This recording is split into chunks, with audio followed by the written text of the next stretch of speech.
We back. It has been a while since we've been here, but welcome to Setting the Bar, a Workbar podcast. I'm Maddie. I'm Sarah. And we are here with Scott Kirsner of the Boston Globe and the Innovation Trail, among many other things. We are so excited to have you. I'm excited to be here. This is Scott's so much a dream fun. guest. Scott is a dream guest. It's funny, when we were conceptualizing Setting the Bar, we talked about having you on, and we were like, wow, could we get him? Right. So it's kind of like a celeb status moment. When I was talking to our producer when we first walked into the studio, and he was like, "Oh, who are you guys talking to today?" And I said, "Oh, Scott Kirsner."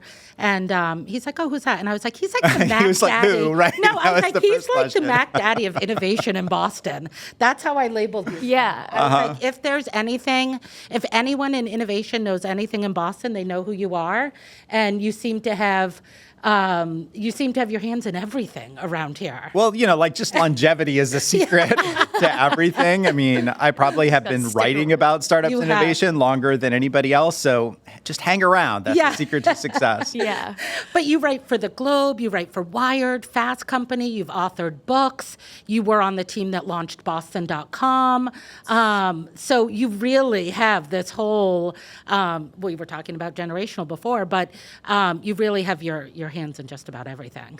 Yeah, I mean, I did get started. My first job at the Globe was helping figure out digital publishing strategy back in the Web 1.0. It wasn't really even Web 1.0. It was kind of like the transition from online services like AOL and CompuServe into the web, which was just a really exciting time to be getting into journalism and media. Yeah, I feel like a lot of people might say it wasn't a very exciting time because it's like, there's so much disruption back then, thinking about what the future holds for journalism almost in terms of the internet, the web. But people weren't really using the term disruption just then. It was like a little more about possibility, right? Like every business, whether you were media or you were retail or you were real estate, at that point, it was like, if you knew enough about the web to build a website and maybe some things could happen on the website, like there were forums or there was e-commerce or there were polls, like it was great. It was all great and people loved it. I'm talking about like the 95, 96, 97 era. Yeah. Yep. Yeah, that makes a lot of sense.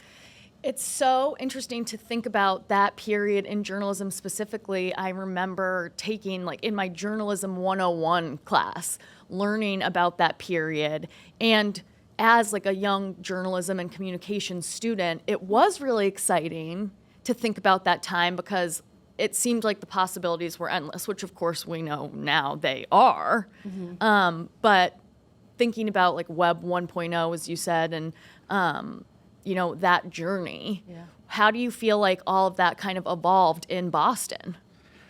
How did it evolve in Boston? I mean, I just think the media landscape has changed so much, where now there's probably like, 5 media outlets that really still matter. I don't know if you would have the same list, but it's like The Globe, WBUR, WGBH. There's this newish thing called Mass Live, which has been kind of coming in from Central and Western Massachusetts. It's a newspaper group. They've been getting some good momentum. And I don't know what the fifth would be. Maybe the fifth is Boston.com as separate from the Globe, right? Like a free site. But I do think there was just a shift, where the social networks, we may be moving past the social networks now, but, where the social networks just really grabbed everybody's attention. And so if you weren't showing up in somebody's feed because of the algorithm, people weren't paying attention. Right. I think established news organizations are still kind of trying to figure out what that means for them. Yeah. especially in the day where people's attention spans are about 15 seconds at this point. If you don't catch them on TikTok it's then it's hard to grab their attention and feed them the content that you're out there distributing. Yeah, it's true, but I'm optimistic in terms of like there are still long form things like podcasts, Absolutely. Like YouTube videos, which can be any length. You know, they can be hours and hours long and be really successful. Yeah. So I still think there's that long form thing. My biggest question is like if you're thinking about writing stories, you know, using text, like. Is there something that people consume that's long form that's not on print? You know, like how long are you really going to scroll for a multi-thousand word, you know, New York Times piece or Wall Street Journal investigation? Funny. And maybe because I am a writer professionally, and so I can appreciate the effort that goes into those articles. But I do spend a lot of time, even on my phone, reading those like New York Magazine articles or some of those other online magazines. The getting into the more storytelling side of it is so refreshing for me, since so much of my time is spent in short form and in social media. So maybe there is still a place for it. I hope there is, outside of just people like us. Yeah, no, I think there is. And it's all just maybe personal preference, right? In terms of like how accustomed are you reading long stuff on your mobile phone screen versus wanting to see it on your desktop versus maybe wanting to see it on print. And like, I just still have a little bit of that behavior of like, oh, in print, I can see this is a 10-page magazine article. And I know that I'm on page 2. Versus how for long me am I gonna be scrolling, doing like this when for? does this article ever end? Right. And you get that weird like impatience with like, Interesting, yeah. how close am I to the end or the beginning? Interesting. I do that too. I also think that, and I'm not the only person that thinks that, but a lot of it has nothing to do with the content that you're consuming. It has to do with the cognitive abilities you're gaining as you're like deep reading something. And I think that sort of the generations rising above who are used to getting their content in short increments and their attention span might be waning. I think we do have to sort of revisit, this is why you should be a deep reader. And you get so many more cognitive abilities that will lead to greater things down the line for you than simply the content that you're consuming. I think also just our brains are getting wired for stuff that seems surprising or seems new as opposed to stuff that seems like, oh, I've heard this before. This is a continuation of a trend that's been going on. Right. I mean, I feel like it applies to your world in Workbar, and for it definitely sure. applies to the journalism that I do, where like, if you can tell people something secret or hidden or that they would be surprised by, that story does so much better than like writing the 78th story about HubSpot or Klaviyo or Toast, where it's like, here's the latest thing that's happening with, with point of sale technology and Toast. Absolutely. If I see one more headline, return to office, and it's like, just stop. Just stop. Whoever's writing those headlines, it's old news. I won't do it anymore. I won't write it But anymore. if you had a crazy data point, That's that true. was really That's counterintuitive true. about That's return to true. office, like, whatever, the most compelling beverage to get people to come back to office is now kombucha. Like, Man. Well, we joke about it being, I'm like a fangirl of the bevy machines at Workbar, and they were just in the Globe talking about how they are getting like really great data around return to office because the people are using the machines. So they know how many people are at any given office on any day. Which is pretty cool. That is a really interesting like entry point to figuring that out. Yeah. It's funny. I wonder how they control in that data for like, is it really cold out? Is it hot out? Is it humid? Is it dry? You know what I mean? Like, there may be some you days could really probably drill down into the craziest like nitty gritty on that. Yeah, but I love Bevy. I mean, it's fun to watch those companies where like, fun. I think I remember them being, kind of the first prototype at Greentown Labs. Yes, they were at 10 years Greentown ago. Labs. Yeah. So cool. Yeah, they're still super cool. We're big supporters of Bevy. We think we're the only ones that have them in our spaces. I know. So I love them so much. which is not true. But that could be a good segue into, coming out of MIT and Kendall Square and all the good things that we initially asked you here about to talk about the innovation trail. And you and your co-founder, Bob Krim, who is a dear friend of Workbar's, he actually, his book, Boston Made, I tell him this all the time. I'm like, if you ever see your Amazon sales spike, it's because we have a new crop of Workbar employees, because I give that book to every Workbar and I'm sure he employee. He loves it. He loves it. But I said, whenever you see your sales on Amazon spike, that's me, because Workbar's in that book, and it sort of gives you a really great background over why and how Boston has been the home of so many life-changing, world-changing innovations, and throughout mankind, and well, not mankind, because Boston hasn't been around since mankind, but over 400 years, we have 400 great innovations. So I want that to sort of lead off on, how did the innovation trail how did you guys envision it? What are some of the cool innovations on it? Where is it? All that kind of good stuff. Oh man, that's a lot of questions. I know. Sorry. Once. I Let's feel break like it the down. tables have been How turned. about Let's break it down. Give I us know. the innovation trail elevator pitch. Oh. The elevator pitch is that everybody knows the Freedom Trail. Yes. Some people walk the whole Freedom Trail or parts of the Freedom Trail. We wanted to pattern something after the Freedom Trail that's all about STEM and entrepreneurship and the impact that Boston has had on the world through STEM and entrepreneurship, and even social change movements like women's suffrage, like abolition, like gay marriage. And so we just want to tell that story of Boston as a hub of innovation. It's you actually had an article a couple of days ago in the Globe about what the sort of the most surprising contributions that have come out of MIT in the past 25 years. And wouldn't that be surprising to know? It's not, as I was saying before, the microwave, the heart transplant, it's not one of those life-changing innovations that PS did all happen in Boston. Not to brag. But it's right, but it's the founders and professors from MIT. You can explain this better than me because I'm going to paraphrase it and probably kill it. But they came up with sort of 4 programs with a global reach that encourage kids to get into STEM. Yeah. So, Bob's book, Boston Made, Yes. is an incredible catalog of like all the first from 400 years. Anybody who's been to Logan Airport has seen this wall yes. of like Yes. Massachusetts innovation. Yes. That Terminal C, I believe. Terminal Bob. C, Yeah. JetBlue area. And so, we often invent stuff that changes the world and then forget to take credit for it because we're on to the next thing. Right. Yeah. So the initiatives you're talking about, there's 4 things that like almost anybody who has kids or came through the educational system in the last 25 years had some interaction with. One of them is the first robotics competition. Co-founder was an MIT professor. The Scratch programming language, which is kind of like training wheels to learn about computer programming. Computer Clubhouse, which is an after-school hangout for kids to give them access to technology in an unstructured environment where there's no teachers telling them what they have to do.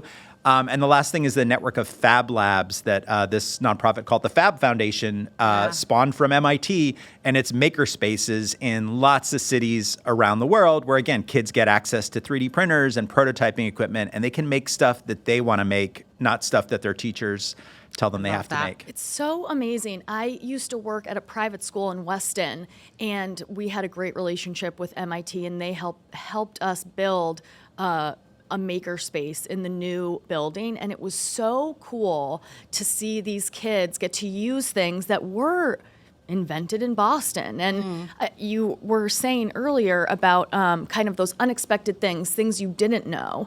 And even growing up in Boston, and my whole family is from here, I didn't know so many things were invented here. Right.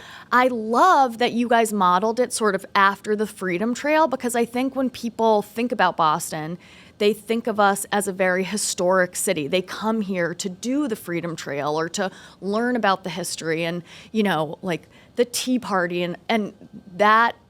And the American Revolution. The American Yeah. Revolution. That's like what I would say we're most famous for. Right. But if you know your stuff or you read Bob's book, we're famous for so much more than that. So it's cool to come up that way. Yeah, and it's true that, the Freedom Trail is great. There are a few other cities that have all these historic sites, Right. like the Tea Party ships and Paul Revere's house and the USS Constitution. It just goes on and on. But I think everything else lives in the shadow of that. Totally. Right? And, next year, 2025 and 2026 are the anniversaries, Oh, the that's right. 250th anniversaries Right. of kind of the beginning of the Revolutionary War in Lexington and Concord, and then the wild. Declaration of Independence. And so you're going to see a lot of revolutionary, Right. reenactments and a lot of revolutionary events. And so we're kind of trying to tie into that and say, look, Interesting. everything that Boston has been doing since the Revolutionary War ended in 1783, like it all is about education, science, technology, entrepreneurship. Like that's been the thread. And so, the Freedom Trail benefits from the fact that there are all these historic sites and Right. statues. Like we're on that trajectory, right? Like we want there to be more to see and more to take pictures with Right. and more to go inside. Including like we can talk a little bit about it a few blocks from where we're recording this podcast. Yeah. Verizon owns a museum of telephone history Wow, that's I never didn't really even open to the know public, that. but we convince them every once in a while to open it Wow. for a special event. Oh, ideas are blooming in my head. That is really interesting. Yeah, I wonder what it will look like around the city next year and the year after, celebrating those anniversaries with organizations like yours really wanting to also highlight how far we've come. Yeah. That'd be cool. There's a little bit of a worry, like anything that involves branding and promotion, Boston sure. always worries, there's a lot of concern about, are we spending enough? Is there enough budget for Boston to be really seen as one of the centers of this anniversary, this 250th anniversary versus Philadelphia or New York or some places in New Jersey. So that'll be interesting to see. Right. Yeah, who how this comes plays out. Franklin. Well, We're doing it in a very scrappy, tiny nonprofit way. Right, Yes. right. And that we talk a lot about that on our podcast, what makes Boston so unique and why are there so many cool startup companies here and so many, what are some of the drivers of innovation? And in Bob's book, he has sort of the 5 drivers of innovation, whether it's sort of access to funding, access to global demand, access to local demand, the bump and connect, which we obviously at Workbar think is sort of the primary driver of innovation and proximity. But if you had to as the expert on innovation in Boston, the Innovation Trail has 21 sites to it. If you had to sort of think about ranking what the drivers of innovation are in Boston, what would come up on top? The thing that comes up on top is that we have great research universities, and even some that you wouldn't officially call research universities are just great schools that have people with ideas. I mean, it's fundamentally the fact that, we started Harvard in 1636 and then MIT and Tufts and BU and BC and all these great schools came along afterwards. And just so much cutting edge work is done at those places that creates companies, that gets students interested in technology and startups. And that's just something foundational that you go to a lot of places in the world and they may have one great university. They don't have 10 great universities. Right. And just the intensity of it. I did an event earlier this week with Yvonne Howe, the Secretary of Economic Development for Massachusetts. She was telling a lot of stories of PillPack, this successful, pharma startup, direct-to-consumer pharma startup that she worked on, where she was COO and CFO of that company. And that was an example of the founder and CEO of that company came from the Mass College of Pharmacy. Interesting. Which you never hear Just mentioned. wild, Did anybody find that school in Boston? Has anybody ever, mentioned that school? Longwood? Yeah, it is. I do know where it is. Yeah. So it's kind of over in the shadow of Harvard Medical School For sure. in Longwood. But, so that's an example of one co-founder from Mass College of Pharmacy, one from MIT, and they created $1 billion company. Yeah. It's the proximity effect, too. They're both in Massachusetts. And they're both, and nearby hospitals, easy proximity for testing the product. And I think, too, you said it a few minutes ago, a scrappiness. I think everyone we've talked to on this podcast has brought it up in some way or another. There's a scrappiness, a resilience, a determination in Boston that you don't necessarily see in other cities. I like to think it's grittiness. I'm obviously a little biased. Grit is important. But grit is important, and I think especially overcoming obstacles. Obstacles. And in the tech world, and when it comes to innovation, I think perhaps more than many other industries, there are going to be so many failures. There are going to be so many steps that don't work until launch and even after launch. So you have to have that grittiness. It's true, and it's something that's been really consistent, through hundreds of years of innovation here. Just putting together those pieces of you need funding and you need the early customer. Yes. We were talking about this telephone museum that's a few blocks from here. Right. It's because the telephone was invented a few blocks from here, right? And Alexander Graham Bell's first customer was the guy who ran the co-working space where he invented the telephone. Wow. I don't know if you knew that there's a co-working tie. I didn't. Why didn't we know that? That is so cool. Boston maybe is home to the first co-working space in the world as well. I don't know if I haven't proven that. Well, I just said I just said it was. All right. So it's true. That's coming out of your You mouth. heard it here first. So, okay, there's at Court Street, which is right near Government Center. Yep. There's a guy who runs a telegraph and electrical supply shop in the first floor. And in the rest of the building, the other 3 or 4 floors of the building, it's co-working space and lab space for entrepreneurs. Thomas Edison worked there at one point, rented space to do his first inventions when he was living in Boston. And then Alexander Graham Bell and his assistant Watson worked in the shop downstairs and was moonlighting with Alexander Graham Bell. They invent the telephone in this space, and the original customer, the guy who had the first 2 telephones, is the owner of that electrical supply shop. I mean, no story highlights the importance of co-working space more than that story. Right? Truly, You can find that your is customers. so amazing. But before we move off the innovation trail and Yeah. other Yeah. stuff, okay, I brought some things. This won't work great for the podcast, but I think it will work okay for YouTube. Okay. All right, I have 3 Yes. things, and I want to see, Maddie, Okay. if you or Sarah can tell Oh me my about gosh. what ties them to Boston, or even just Ooh, what okay. they are. You know, if you know what these things are. All right. Wow. Okay. Well, that accordion, I would say it's a camera. Okay. I would say it's maybe a Polaroid, just because I know Polaroid is a Boston company. yeah, Polaroid. Oh, it is a Polaroid. Polaroid land camera. It's the Model 95. So this is the first Polaroid camera, the first instant camera of any kind that Wow. ever hit the Wow. market. I love that you just pulled that out of your bag. You're Right. like innovation's Mary Poppins. You know, if they still made film for it, I would have film for it and be able to use it to take That would be pictures. They very just stopped cool. making. I think most Polaroid film is out of production now. But you know, it went on sale in the 40s. You know, kind of post-war period at Jordan Marsh in downtown Jordan Marsh, Crossing, yes. and Polaroid was this super innovative, disruptive company in instant photography for a long time.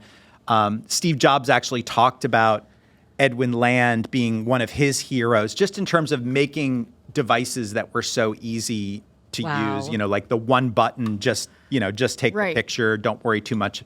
This does have a focus on it, but they Neat. got simpler over time. Yeah. That is very cool. But Okay. honestly, that is pretty simple. And it's funny to think about people that long ago creating something with the user experience in mind. Yes. Yeah, and Love making it. it sort of one snap. I mean, and to go to play it forward a little bit, my daughter has one of those Instamax cameras and My takes kids. the instant photos, and she has them all over her Yep, walls. my So kids are right. So obsessed. it's still Yeah. that is a relevant technology today. Yeah, Polaroid really didn't survive as a company, but the instant film. How about this one? I'll AM, do a FM little radio. tuning. It is. All right, but what's the connection to Boston? Oh, wasn't it invented here? Wasn't the AM, FM radio created here? I don't know. It's a good guess. This is a Radio Shack product. Realistic was one of their brands. This is the product that Radio Shack sold longer than any other product.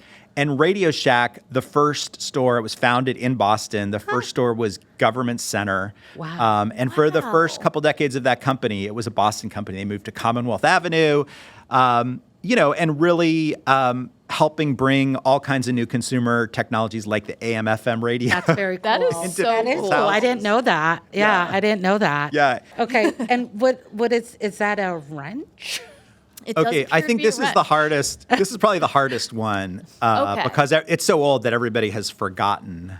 It is a wrench. Okay. You want to know something? Okay, well, is- I'll tell you something cool after we Okay. figure out the Boston connection. All right, this is a wrench called the Stilson wrench, and it was invented in Boston at a company that made all kinds of heating and furnace boiler equipment by one of their mechanics whose name was Stilson. And so this is a wrench that goes back to the 1800s, but it's still really in use. Like a guy came to work on my oil heating system in my house, and he had 2 giant Wow. Stilson wrenches with him. So cool. And I bought this one just because it really small type on the side of it. It said Stilson's Wrench, Walworth Manufacturing, Boston, USA. So, like, Wow. back when we still made Yeah, physical when we had things, manufacturing. Yeah. not Yep. technology, not software, but Right. actual Right. physical tools Right. Soldering. Yeah. you could use. So that's an original. very That is cool. very cool. My great grandfather was a carpenter, and he built. He built the house I live in now, but he also built a lot of houses in the Boston suburbs. And I have all of his tools, his original tools. I'll have to look and see if any of them are Stilson. Yeah. Yeah, this could be, it's worth about $50 on eBay. Yeah, probably, look if out. you want Yeah. to start Yeah. pawning I these know. tools. My mom would never let me. I gotta pay the bills. Our Workbar Back Bay was the first location in co-working space in the world to achieve WELL certification. So one of the things that we did when we opened it was we named all of our conference rooms after Boston firsts. So Boston, the first marathon, Boston, the first public park, the first public school, the Razor. So you can walk around sort of, maybe Back Bay should be on the innovation trail. Yeah, Back Bay is interesting because like it's sort of too new of a neighborhood to have had like a lot of historic firsts. But hey, the Boston Public Library is an important public library, public school one. The public garden, the Boston Crossing, Common, yeah, all of that. Boston's first. We did really look at the Freedom Trail as a good model, though, in that like. They didn't infinitely expand the Freedom Trail. It doesn't go out to Concord where there's interesting stuff to see. It doesn't go, down to New Bedford or Fall River, out to Springfield where there's lots of cool historic things. It's like, okay, it's this concrete thing. It's conceivably doable in a day. I think the one thing that they added between when they started the Freedom Trail and now is they added the Charlestown Navy Yard and the Constitution. That wasn't original, and Bunker Hill. That wasn't originally part of it. Okay. We're trying to keep it like somewhat walkable. contained. Well, I mean, I was touring somebody a couple of weeks ago, and we were driving back from the New Balance turf in sort of the Brighton, Boston Common area, and this person had never been to Boston before, and I said, we're going to swing by Back Bay and stop at Workbar, and she looked over the Charles and said, what's that? And I said, that's Kendall Square. She goes, like Kendall is that close to Boston? And I said, it is. And so then when I was looking at the Innovation Trail, you really can walk right across the bridge and go from sort of the innovations that happen over at MIT, Kendall Square, all the cool stuff over there, into Boston. Yeah, right? Doable? It's true. It's doable. I think so. Like you've baited me into like sharing this fun fact, Ooh, which you'll notice the next time you drive by the Longfellow Bridge. So the guy who invented Rumford baking powder, which is still in everyone's cabinet, was an MIT chemistry professor, right? And like he became wealthy and successful for inventing baking powder, which we think like, that's always been around. Right. How do you invent baking powder? But it had to come from somewhere. It had to come from somewhere. And the answer is MIT. Blew up. Yeah. And he had this idea like later in his life when he kind of became an eccentric millionaire, he had this idea that the Vikings came to Boston before anybody else. It was like Native Americans and the Vikings came here.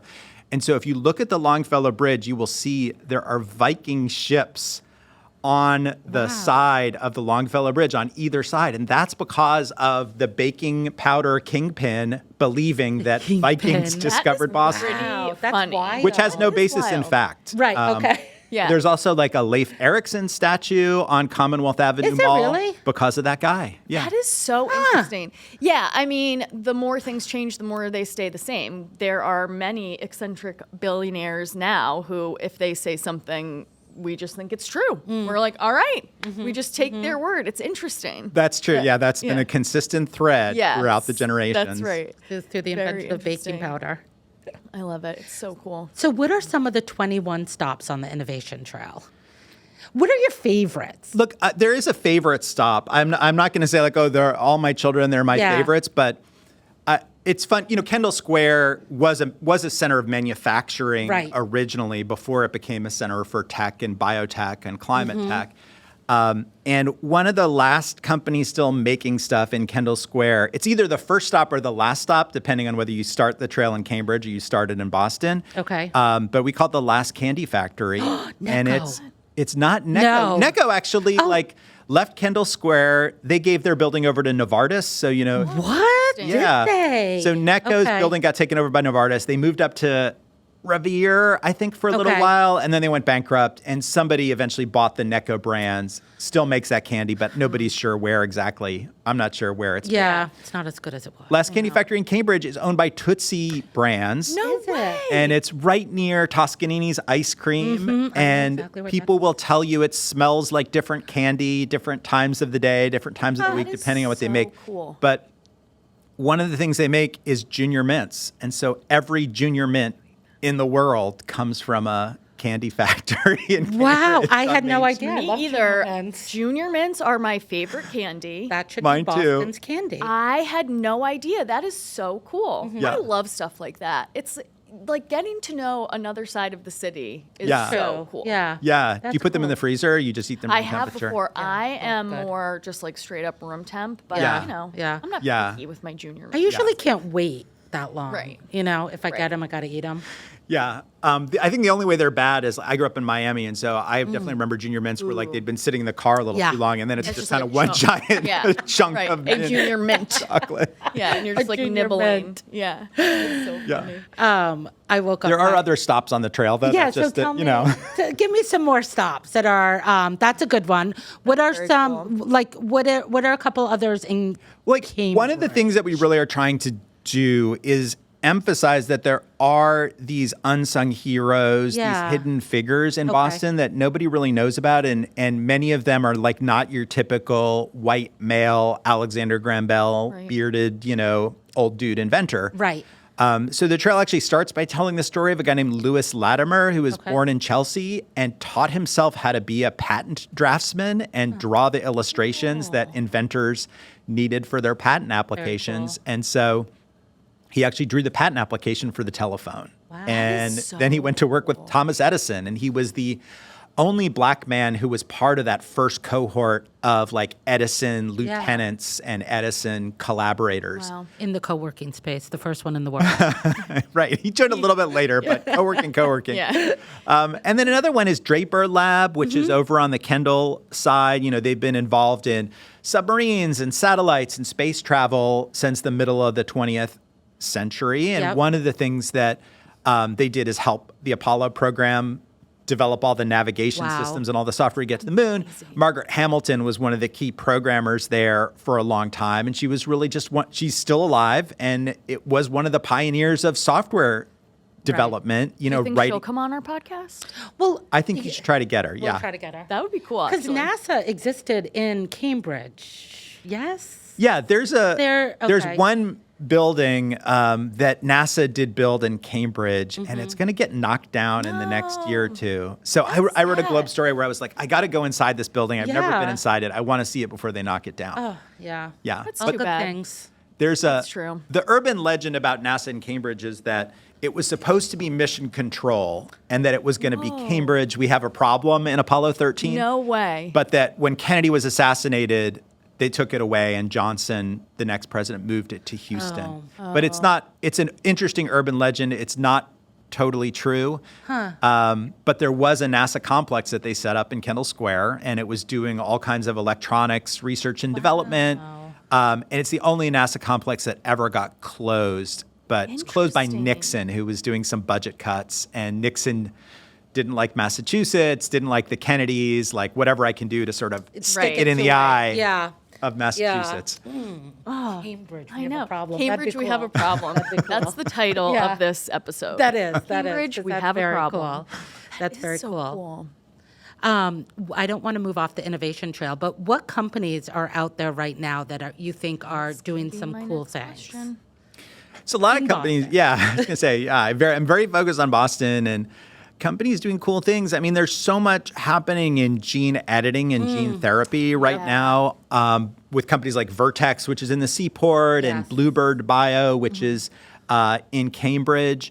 They've worked on this treatment for sickle cell disease that's Yeah. just now starting to roll out. And it's basically like a gene therapy treatment for sickle cell that cures you of sickle cell. Wow. It's so disease. amazing. Wow. And I so, still have goosebumps. yeah, and so I think the biotech industry has the tools to basically say, we can really cure disease rather than just give you a bunch of drugs that are going Right. to manage disease. Right. And so like this feels like a whole new era for biotech companies. There's companies like CRISPR Therapeutics and Editas, the gene editing companies that, it's taking a while because biotech's a very regulated Right. Yeah. industry. And so, that's just going to be life-changing for a lot of people. Absolutely. Yeah. And another one I'm interested in is an MIT engine company called Commonwealth Fusion. That's like a classic spin out from like lots of people interested in fusion energy at MIT that have somehow managed to raise a couple $2 billion Wow. to see if they can build the first fusion reactor.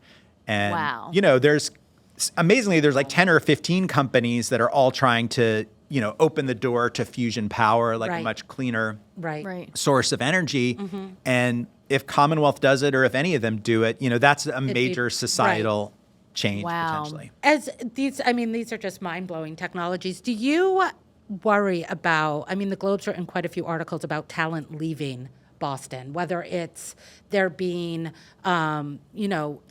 there people out in Silicon Valley are trying to get the talent. People just are generally leaving because the cost of living is generally high here. Public transportation is not great here. All of these sort of different factors. Do you think that should we worry about Boston losing its innovation edge? Yeah, we definitely should, because the data shows that we have a problem with out-migration. When you look at both COVID and the years post-COVID, like there still is this trend of people in their 20s, 30s, 40s leaving. Right. Well, And so that's a problem for every industry. It's a problem for innovation. It's a problem for healthcare. It's, Right. I mean, it's a big problem. It's unaffordable, which makes me sad for the young entrepreneurs and innovators, 20s, 30s. It's very hard to live in Boston because of the cost of living. Well, here's how I would solve it. 'Cause I do have a Tell us. solution. Yeah. And, Okay. it's going to sound like I'm running for office, but I'm not really running for office. We'd vote for you. Yeah. Okay. Because education is just the biggest strength Yes. of the entire state of Massachusetts, I think you bring together every university and you say, okay, you need a pathway for students who graduate either to be exposed to internships and jobs with Massachusetts companies, or if they want to start their own company, there needs to be sort of post-graduation support, like whether it's access to co-working spaces, it's access to visa help for people Absolutely. who aren't U.S. natives. There needs to be that after graduation, we need to start caring about what happens to people before they decide, I want to move to New York, I want to move to L.A., I want to move to Austin or whatever. Right. So that's a responsibility for every school. And I think it's also, we need to sort of make visible the fact that you don't need to live in Cambridge or Somerville. There are other places in 495 to live. There are places outside of 495 where, hey, it should be okay with us if you want to go to Manchester, New Hampshire for Absolutely. cheap housing, or you want to go to Providence, or you want to go to Northampton or Right. Holyoke. Right. Let's create this network of great cities where they have some of the seeds of entrepreneurship already. So I think it's let's make colleges more engaged and responsible for the 5 years after happens people after. graduate. For let's try to keep them in Massachusetts doing great things. Yes. And as you say, housing is really expensive. Right. We're not going to move the needle on new housing stock. Right. But there are places you could live that it's almost like a marketing and perception challenge to Totally. say hey, cool people go to Northampton after they graduate, Right. or go to Totally. Providence is a great town. Providence Yeah, is Manchester, cool. it's a Yeah. cool town. Well, we obviously talk about it a lot just from a Workbar perspective, having locations in the suburbs, and we're expanding out to Worcester for that very reason, because of course we love Boston, we love being here, we're lucky we get to live here, but we recognize that not everybody wants to spend an hour driving 10 miles like I did this morning, that Right. 2 hours trying to get to one of the locations from the South Shore. So, I think so much of the infrastructure already exists, and like you said, a marketing thing and getting those institutions on board. Yeah, I also think that, you guys probably think about the region in a similar way, but if you took the map of LA or you took the map of Silicon Valley and you put it on top of New England, you would say oh, it's obvious Worcester and Springfield Right. and Portsmouth and Manchester course. and Providence are part of this same ecosystem. Right. Yes. And they're all sort of connected by rail and by buses and, definitely by highways. But how do we make them better connected? And how do we just market it as hey, this is one ecosystem. Right. And people have built great companies in Manchester, New Hampshire, and For sure. gotten venture funding and sold Yeah. those companies. And, it doesn't have to be Boston, Boston, Boston. Right. It's the only place. Right. Right. Well, what I was thinking also, obviously, we believe in sort of the network effect, and sort of innovation happens in a team. It doesn't usually happen in silo when somebody's working remotely from their house. That being said, hybrid work is the way every company is going, and we obviously fully support that and think that you should go to Boston, you should go to New Hampshire, you should go to Worcester, you should go to all these different places to work. And I think that companies should sort of move the needle away from, is a hybrid sort of working style as productive as being in person, or as productive in being as productive as being a remote worker, and more thinking of it in what type of innovations happened within the company.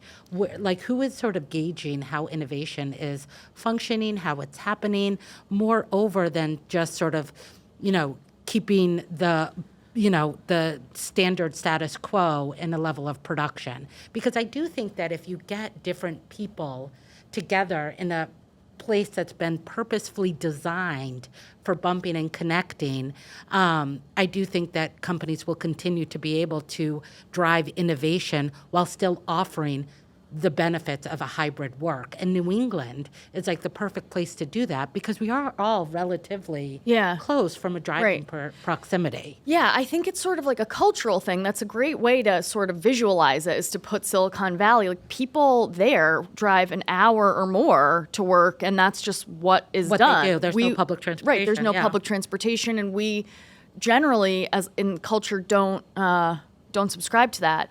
But I saw that you're speaking tomorrow on that very subject of, like, I think it was something like the future of the CIO. And if that is still the person, like, what's this? Oh, chief innovation officer. Oh yeah, so I have been thinking a lot about. I'm like, what is a CIO? Chief information officer, sometimes chief innovation officer. But yeah, companies. I mean, Sarah, what you were saying too, and like in Maddie's question, like, companies are really bad at telling. It's like all data is about the rear view mirror and looking at like what happened last year or 2 years ago or 3 years ago. It's nobody has data about the future. And so companies are pretty bad at understanding, like, almost taking their temperature of, like, how healthy is innovation in our organization. All they look at is sales growth. That's all they look at. They may look at NPS score, to understand, like, how satisfied, how loyal are our customers. But are we doing our current job well? Are we doing our current job well? And so, it's both about the workplace and the culture, but it's also about just sort of like investment in the future. And, you see a lot of great companies that die because they don't have that metric of, like, are we innovating enough? Are we moving fast enough with new technologies or pursuing new customer bases? And so, like, that's an area that I've gotten really interested in, in writing about and speaking about. That is so interesting. Yeah, I think for a lot of companies, it is difficult to define what innovation can be in certain industries. I think we think of it from a tech perspective or a product offering perspective, like if we came up with, we have come up, like when you brought locations to the burbs. That's an innovation. But people think of it from such a technological perspective. And so, yeah, I would love to hear, we don't have to go into it now, you mostly said it, but for your talk tomorrow, like, where are the people who can bring innovation to industries that aren't particularly tech heavy or, medically related, or things that are more, on the other side of things. I kind of believe, like, there's two groups of people, to oversimplify. There's people who are risk takers and are, brilliant idea people, and they don't need any proof points. They just are going to charge ahead. And, like, those people live in the startup world. Yeah. Right. And then there's people that want a little more security in their lives, or want to work, for a big brand like a P&G or a Fidelity Investments, and, like, they go to large companies. It's very hard to take startup people and plop them into large companies and say, like, okay, go ahead, Maddie, like, go change the innovate, culture of this baby. Like, go develop 50 new products and, use the lean startup methodology. So I think you just have to acknowledge that there's two different kinds of people, but also in large companies, there are some pretty good role models, like Fidelity would be one of them, Disney would be one of them, Starbucks is one of them, where they do really have a belief that you have to continually change and experiment and develop new stuff for people. I mean, how many new drinks do you see at Starbucks That's actually over the course of the year? Such a great example. That is, thank you for making that so succinct, because that's exactly what I was thinking about a company like Starbucks. Like, how do you innovate coffee? But they have, in a big way. Yeah. Pink drink. The pink drink, you know?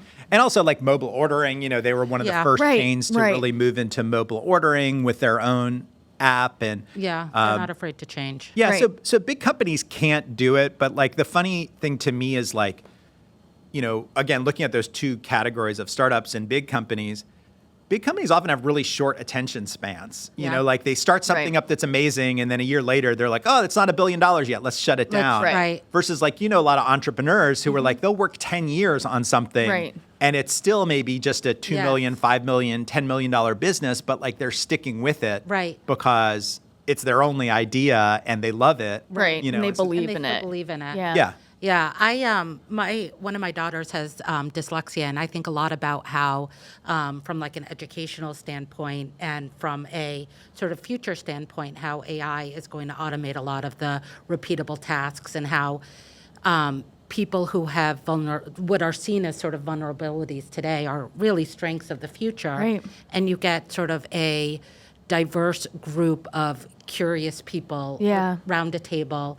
They create sort of curiosity that drives innovation. And Boston specifically is not known for its very diverse groups of people who are sitting around the boardrooms. What are some ways, and this doesn't have to be like a long-winded question, I just know you talk to everybody as sort of the Mac Daddy of innovation, but what are some ways that we can increase the diversity that are around the tables in boardrooms in Boston? Whether it's people of color, it's women, it's just, people with dyslexia, people just away from what the standard has been. I mean, the thing that I have observed is like you have to support, all of the like pension funds that put money in and, wealthy individuals who put money into